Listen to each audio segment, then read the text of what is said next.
खबर दिन भर देखेंगे आप। मैं हूं आपके साथ आपका मेजबान रहीम अहमद खान। नजर डालेंगे देश और दुनिया की तमाम बड़ी खबरों पर। आगाज हेडलाइंस के साथ करेंगे।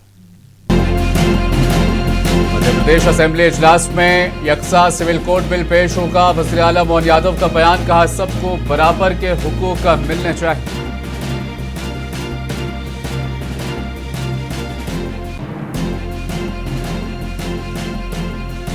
दिल्ली में ब्रिक्स का 12वां मेहनत और रोजगार इजलास। मरकजी वज़ीर मनसुख मांडविया ने ब्रिक्स के मंदूबीन का किया खैर मकदम।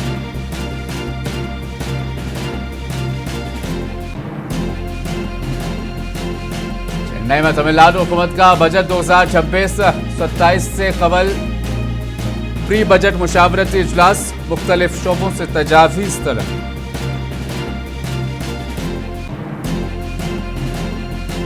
जंतर मंतर पर 16 मांग चुके भूख हड़ताल 18वें दिन में दाखिल। नीट बेज़ाब्तगियों पर एहतजाज जारी। 20 जुलाई को पार्लियामेंट तक किया जाएगा मार्च।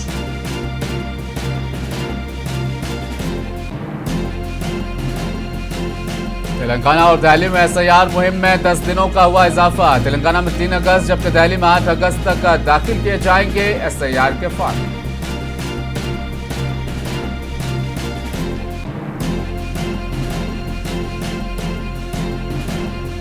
इराक के नए वज़ीर आज़म अली ज़ैदी ने अमेरिका का किया दौरा। ट्रंप ने व्हाइट हाउस में किया इस्तकबाल। कहा इराक अमेरिका के ताल्लुकात के नए बाब का हुआ आगाज।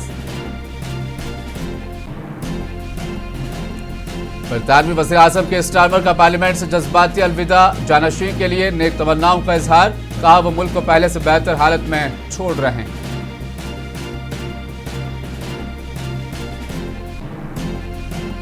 और अमेरिकी महंगाई के नर्म आदाद और शुमार से शेयर बाजार में मामूली तेजी। मगरबी एशिया में जारी जंग का हिंदुस्तानी बाजार में देखा गया असर।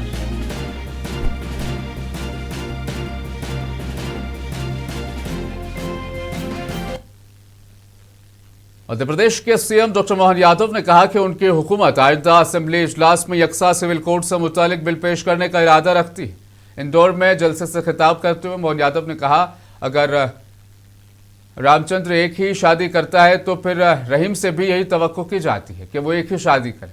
उन्होंने कहा कि कानून सबके लिए यकसा होना चाहिए और हुकूमत इसी उसूल के तहत यकसा सिविल कोड को नाफिज करने की सिमत में आगे बढ़ रही है। इन बार हमारी विधानसभा में भी एक देश, एक निशान, एक प्रधान और एक विधान, ये हमारे जनसंघ के संस्थापक डॉक्टर श्यामा प्रसाद मुखर्जी ने इस भाव को हमारे सबके सामने रखा और यशस्वी प्रधानमंत्री ने धारा 370 हटाते हुए कश्मीर का विलीनीकरण का पूरा अखंड भारत के बाद का हमारा अपना उस सपने को पूरा करने के लिए आगे बढ़े। ऐसे में हमारे राज्य के अंदर भी अभी विधान अलग अलग है। हिंदू अगर एक विवाह करेगा तो अपना उसका नियम अलग, उसकी वसीयत, उसके कानून कायदे अलग। लेकिन कोई मुस्लिम भाई अगर विवाह करेगा तो उसका धर्म के हिसाब से कानून अलग। अरे भाई एक देश है, अलग अलग कानून क्यों होना चाहिए? अगर रामचंद्र एक शादी करता है तो रहीम से भी एक ही शादी की अपेक्षा की जा सकती है। मुस्लिम बहनें भी हमारी बहनें, उनके जीवन में भी तो कष्ट आएगा, उनको क्यों अलग कर सकते हैं? हमारे देश के अंदर आज के इस दौर के अंदर हमने ये इस भाव को रखा है और मुझे इस बात की प्रसन्नता है पूरे प्रदेश में हम एक समान कानून लगाने के लिए धीरे धीरे करके विधानसभा की तरफ बढ़ रहे हैं। मरकजी वज़ीर बराए मेहनत व रोजगार डॉक्टर मनसुख मांडविया ने नई दिल्ली में मुनक्किदा 12वें ब्रिक्स मेहनत व रोजगार इजलास में शरीक रुकन ममालिक के वज़रा और मंदूबीन का खैर मकदम किया। डॉक्टर मांडविया ने अपने इस्तकबालिया खिताब में कहा कि ब्रिक्स ममालिक के दरमियान मेहनत, रोजगार, हुनरमंदी की तरक्की, समाजी तहफ़्फ़ुज़ और बाहमी ताउन को मज़ीद मजबूत बनाने के लिए इजलास निहायत अहमियत का हामिल है। उन्होंने कहा कि तेज़ी से बदलते आलमी हालात में बावकार रोजगार के मौक़े, कारकुनों के हुकूक का तहफ़्फ़ुज़ और मुस्तक़बिल के तकाज़ों के मुताबिक महारतों की तरक्की पर ख़ुसूसी तवज्जो देना वक्त की ज़रूरत है।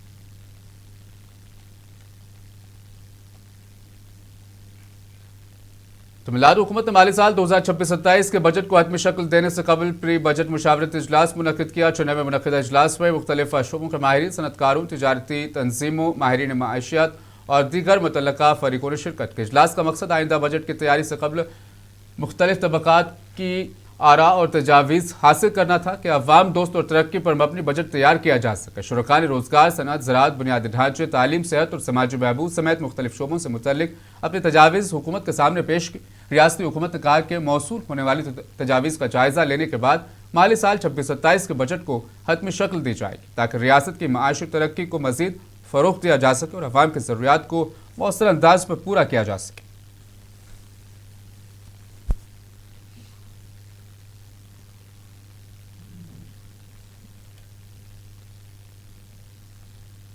वन नेशन वन इलेक्शन से मुतालिक मुश्तरका पार्लिमानी कमेटी के चेयरमैन और बीजेपी के रुकन पार्लियामेंट पीपी चौधरी ने कहा कि कमेटी का काम अपनी रिपोर्ट पार्लियामेंट में पेश करना है, जबकि हतमी फैसला पार्लियामेंट करेगी। उन्होंने कहा कि अगर पार्लियामेंट 2028 में इस रिपोर्ट को मंजूर कर लेती है तो इस पर अमल दरामद 2029 से किया जा सकता है।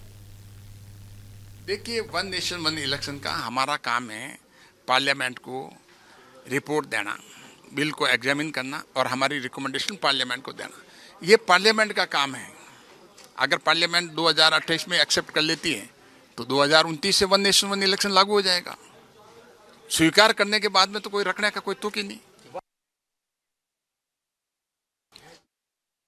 वज़ीर आला उमर अब्दुल्ला ने आज कहा कि नेशनल कॉन्फ्रेंस 19 जुलाई को हर हाल में दिल्ली रवाना होगी, चाहे जंतर मंतर पर एहतजाज की इजाज़त मिले या ना मिले। श्रीनगर में मीडिया के साथ बात करते हुए उन्होंने वाज़ेह किया कि जम्मू कश्मीर के छीने गए हुकूक की बहाली पर पार्टी का मौक़िफ़ अटल है। उमर अब्दुल्ला ने कहा कि अगर पार्टी मुश्किल हालात में भी अपने प्रोग्राम जारी रख सकती है तो 20 जुलाई के एहतजाज के मनसूख होने का कोई सवाल ही पैदा नहीं होता। पार्टी के सदर जनाब फारूक साहब की हिदायत थी कि कुछ भी हो मुस्तफा साहब को हमें अपने 12 तारीख का जम्मू का प्रोग्राम जो है वो जारी रखना था। तो इन हालात में जबकि हम 12 का फंक्शन कैंसिल करने के लिए तैयार नहीं थे, 20 का फंक्शन तो चलेगा ही चलेगा। अभी तक नहीं, हमें लटकाया जा रहा है। और हम तब, जैसे मैंने 11 तारीख को कहा, हम सब्र करना जानते हैं ना, हम इंतज़ार करेंगे और हम अपना ऑल्टरनेट प्लान जो है वो भी तैयार रखेंगे। लेकिन मैंने अपने साथियों को कहा है जिन्होंने मुझसे बिल्कुल यही खदशात जाहिर किया कि क्या हमें इजाज़त मिलेगी या नहीं, मैंने कहा हम 19 तारीख को दिल्ली जाएंगे ही जाएंगे। हमें जंतर मंतर की कोकरूज जनता पार्टी की जानिब से जंतर मंतर पर नीट यूजी 2026 के इम्तिहान और दीगर इम्तिहानात में मुबैना बेज़ाब्तगियों पर एहतजाज जारी है। जंतर मंतर पर सोनम वांगचुक की भूख हड़ताल 18वें दिन में दाखिल हो गई है। डॉक्टरों की टीम ने उनका तिब्बी मुआयना किया और उनकी हालत पर मुसलसल नजर रखी जा रही है। भूख हड़ताल की वजह से उनके वजन में नुमाया कमी आई है। सीजेपी की जानिब से नीट यूजी और दीगर इम्तिहान में बेज़ाब्तगियों पर मरकजी वज़ीर तालीम धर्मेंद्र प्रधान से इस्तीफे का मुतालबा किया जा रहा है।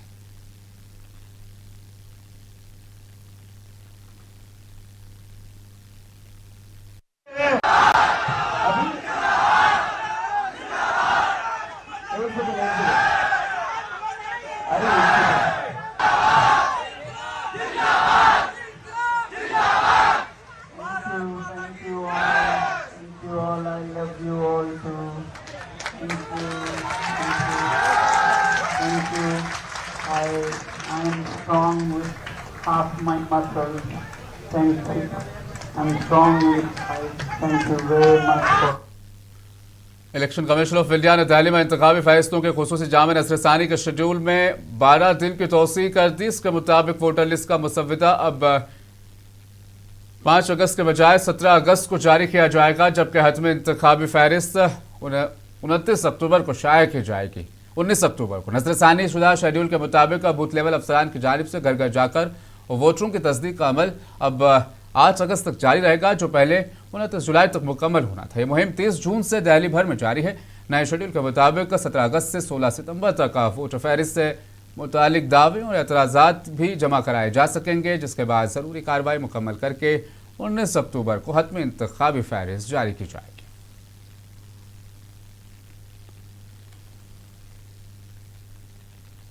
तो वहीं दिल्ली के अलावा इलेक्शन कमीशन ऑफ इंडिया ने तेलंगाना में भी SIR के स्केड्यूल में तब्दीली कर दी है। BLOs को फॉर्म की वापसी में 10 दिन की तोसी कर दी गई है और इलेक्शन कमीशन के इस फैसले का खैर मकदम किया जा रहा है। बताया गया कि BLOs के घर घर सर्वे में अब 3 अगस्त तक ये सर्वे जारी रहेंगे। इब्तदाई वोटर लिस्ट यानी ड्राफ्ट वोटर लिस्ट 10 अगस्त को शाये की जाएगी। तमाम एतराज़ात और दुरुस्तगियों के बाद 12 अक्टूबर को फाइनल लिस्ट जारी कर दी जाएगी। इलेक्शन कमीशन ने आवाम से अपील की है कि वो इस मुहिम के दौरान अपने नामों की जांच और रजिस्ट्रेशन को यकीनी बनाएं। पुणे में पेश आए इमारत हादसे के बाद शिवसेना शिंदे ग्रुप के कारकुनान ने पिंपरी चिंचवाड़ म्यूनिसिपल कॉरपोरेशन के चीफ इंजीनियर संजय कुलकर्णी के खिलाफ एहतजाजी मुजाहिरा किया। मुजाहिरीन ने इमारत हादसे के जिम्मेदारों के खिलाफ सख्त कार्रवाई का मुतालबा करते हुए इल्जाम लगाया कि मुतल्लका हुकाम की लापरवाही के बायस ये हादसा पेश आया। उन्होंने म्यूनिसिपल इंतजामिया से जिम्मेदार अफसरान के खिलाफ कार्रवाई की।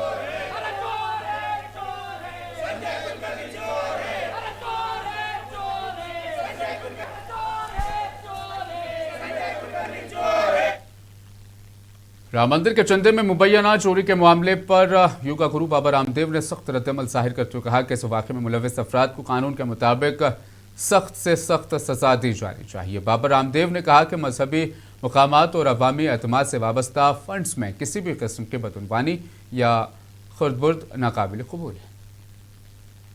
संविधान क्या सिखाता है? संविधान सिखाता है साइंटिफिक टेम्परामेंट रखो। तो ये साइंटिफिक टेम्परामेंट है कि हम सबके पूर्वज एक हैं। देश का संविधान हमें सिखाता है राष्ट्र की एकता, अखंडता, संप्रभुता और राष्ट्र की समृद्धि को, राष्ट्र के हित को हम सर्वोपरि रखें। तो जब हम एक दूसरे के साथ एक होकर के जिएंगे, और हिंदुत्व ये कोई मजहबी भाव नहीं है। जो हिंदुस्तान में पैदा वो हिंदुस्तानी है। अब मैं दूसरे शब्दों में कहूँ, हम सब भारतीय हैं, इसमें कोई दिक्कत है क्या? हम सब भारतीय हैं, हम सबके पूर्वज भारतीय, हम सबके पूर्वज आर्य, हिंदू, वैदिक है, एक ही बात है। अब कुछ लोगों के जिनके रिलीजियस और पॉलिटिकल एजेंडा है, वो लोगों के पेट में दर्द होता है, वो कपालभाति अनुलोम विलोम करें, पेट और दिमाग ठीक रहेगा। सर, साथ ही साथ अयोध्या राम मंदिर के बारे में भी चर्चाएं सामने आ रही है, जिस तरीके से चंदा चोरी के आरोप जो किए। देखिए, ये दरअसल क्या है, लोगों की धर्म में अनास्था पैदा करना ज़्यादा बड़ा मकसद है। बाकी जो चोर हैं उनको सलाखों के पीछे डालो, जेल में डालो, फांसी पे लटकाओ। न राम मंदिर में चोरी होनी चाहिए, न देश की संस्थाओं में चोरी होनी चाहिए, न राजनीतिक चोरी होनी चाहिए, न धार्मिक चोरी होनी चाहिए। चोरी चकारी तो हमारा स्वभाव ही नहीं है। तो देश तो सत्य का और सदाचार का है। सत्य में जयते यतो धर्मस्ततो जयः। इसलिए जिन्होंने भी चोरी चकारी की उनको दंड मिलना चाहिए। और किसी भी प्रकार की आर्थिक अशुचिता न तो धर्म में हो न राजनीति में हो। अमेरिकी फौज ने ऐलान किया कि ईरान के खिलाफ फिजाई हमलों के ताज़ा मरहले को मुकम्मल कर लिया गया है। फौजी हुकाम के मुताबिक तयशुदा अहदाफ पर कार्रवाई के बाद इस मरहले के हमले को ख़त्म कर दिया गया है। अमेरिकी फौज की जानिब से जारी बयान में कहा गया है कि कार्रवाइयाँ पहले से तयशुदा फौजी मनसूबे के तहत अंजाम दी गई और मुकर्रर अहदाफ को निशाना बनाने के बाद ताज़ा मरहला इख्तिताम पजीर हो गया है।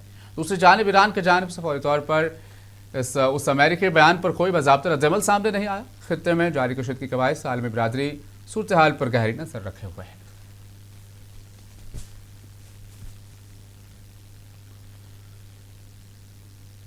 जबकि ईरान ने दावा किया कि अमेरिका के हालिया हमलों में 30 से ज्यादा आम शहरी जाँ बहक हुए हैं, जबकि 260 से ज्यादा अफराद जख्मी हुए हैं। ईरानी हुकाम के मुताबिक हमलों में रिहायशी इलाकों को भी नुकसान पहुंचा है, जिसके बायस शहरी हलाकतों और जख्मियों की तादाद में इजाफा हुआ है। ईरानी हुकाम ने इन हमलों की शदीद मजम्मत करते हुए उन्हें बैनुल अक़वामी क़वानीन की खिलाफ वर्जी करार दी और आलमी बिरादरी से फौरी मुदाखलत का मुतालबा किया। उनका कहना है कि जख्मियों को मुख्तलिफ अस्पतालों में इलाज फराहम किया जा रहा है, जबकि मुतासरा इलाकों में इमदादी कार्रवाइयाँ जारी है। दूसरी जानिब अमेरिका की जानिब से ईरानी दावों पर फौरी तौर पर कोई बाज़ाब्ता रद्दअमल सामने नहीं आया है।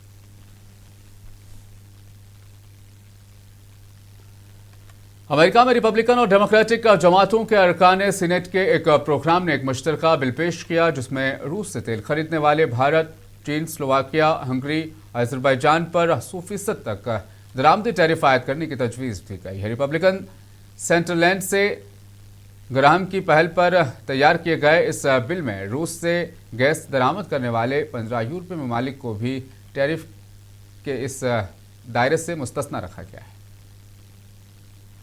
Proud of each of us and of all of our colleagues who are joining today. This sweeping sanctions bill has been long in the works. It took painstaking, sometimes painful negotiations and discussions, but it meets a pivotal moment. Ukraine is at a crossroads. It is turning the tide on the battlefield. It is reaching deep within Russia in destroying its manufacturing and refining capacity. It's inflicting casualties of more than 30,000 a month, and it is taking back territory. The wind is in its sails, and now is the time for this sweeping sanctions bill. It's been referred to as a tariffs bill, but actually it imposes full blocking sanctions on wide swaths of the Russian economy, including its energy industry, financial industry, defense industrial base, oligarchs, business people, and Vladimir Putin himself. Donald Trump ने white house में Iraq के नए वज़ीर-ए-आज़म अली ज़ैदी का खैर मकदम किया। मुलाकात के दौरान दोनों रहनुमाओं ने बाहमी ताल्लुकात, इलाकाई सलामती और दो तरफा ताउन को मज़ीद फ़रोग़ देने के उमूर पर तबादला ख्याल किया। अली ज़ैदी का ताल्लुक रिवायती सियासत से नहीं बल्कि कारोबारी शोबे से। गुज़श्ता बरस इराक में होने वाले पार्लिमानी इंतखाबात के बाद वज़ीर-ए-आज़म के अहदे पर इत्तफ़ाक़ राय न होने के बायस कई माह तक सियासी ताअत्तुल बरकरार रहा, जिसके बाद अली ज़ैदी एक मुत्तफ़िका उम्मीदवार के तौर पर सामने आए।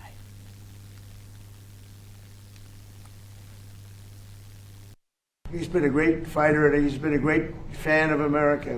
We'll be discussing that a little bit with you, but they have tremendous oil reserves. They have tremendous potential wealth, and they have tremendous wealth, not only potential. But he's done in a short period of time, he's changed that country so much, especially toward their thinking about the United States. And we have partnerships. Chris was just saying we have tremendous oil partnerships all of a sudden being formed over the last short period of time, and I guess you're going to be announcing them this week or next week, but massive, among the largest. So they have done a fantastic job over the last very short period of time, but they have a great leader, the new Prime Minister. He's a great leader. I think he's going to be there for a long period of time, and it's great to have you at the White House. Thank you very much. बरतानिया के सुबकदोश होने वाले वज़ीर-ए-आज़म के Starmer ने parliament में अपने आखिरी सवाल और जवाब के इजलास से खिताब करते हुए कहा कि वो मुल्क को पहले से बेहतर हालत में छोड़ रहे हैं। उन्होंने अपने जानशीन के लिए नेक ख्वाहिशात का इजहार करते हुए मुकम्मल ताउन की यकीन दहानी कराई। तवक्को है कि लेबर रहनुमा इंडी बर्नहम आइंदा हफ्ते बरतानिया के नए वज़ीर-ए-आज़म का अहदा संभाल लेंगे।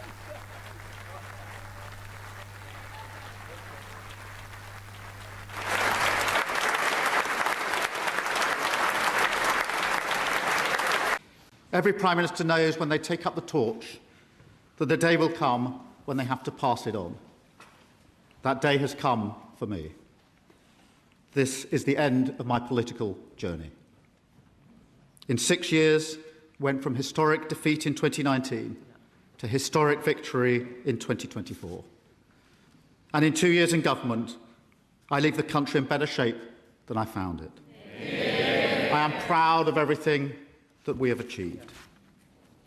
Mr. Speaker, can I just take time to say to you, Mr. Speaker, and all those who work for the House and in our constituency offices, thank you for all your hard work. Yeah.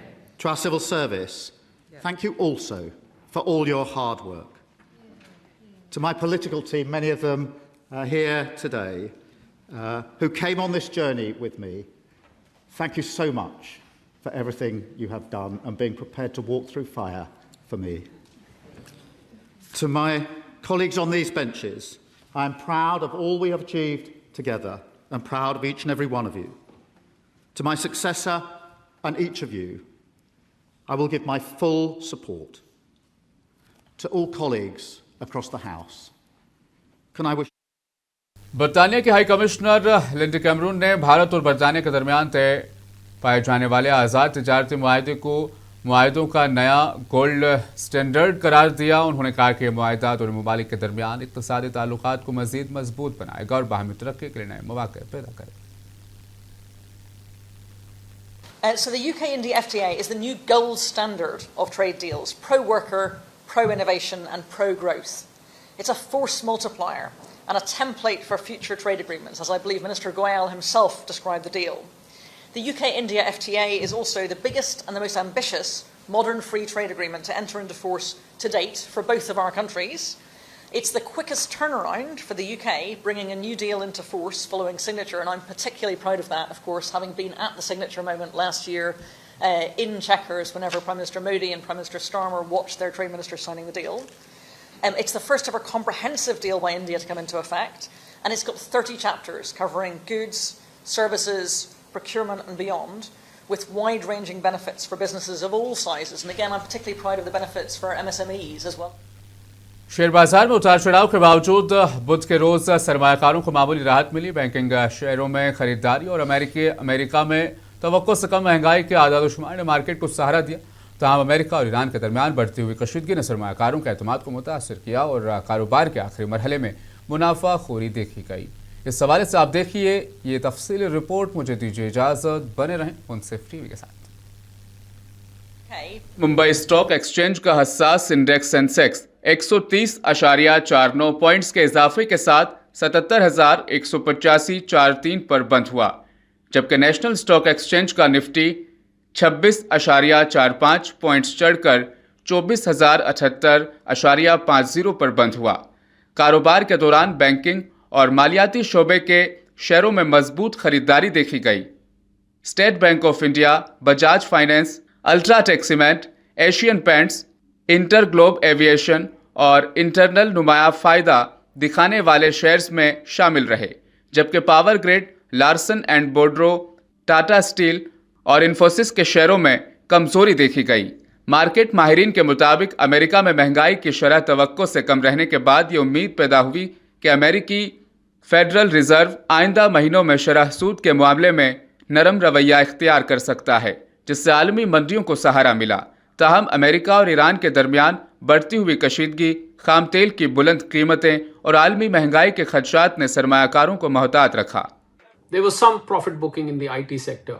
The banking and finance did sort of okay on the news coming from America that inflation after all may not be as bad in America as was being envisaged earlier.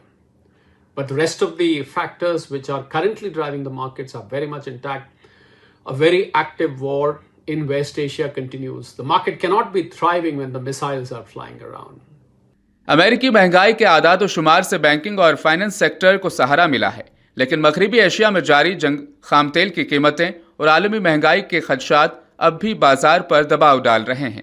माहिरीन का कहना है कि आने वाले दिनों में आलमी जुग्राफियाई हालात, खाम तेल की कीमतों, अमेरिकी फेडरल रिजर्व की पॉलिसी और गैर मुल्की सरमायाकारी का रुझान भारतीय शेयर बाजार की सिमत का तयन करेगा। ब्यूरो रिपोर्ट, मुंसिफ टीवी।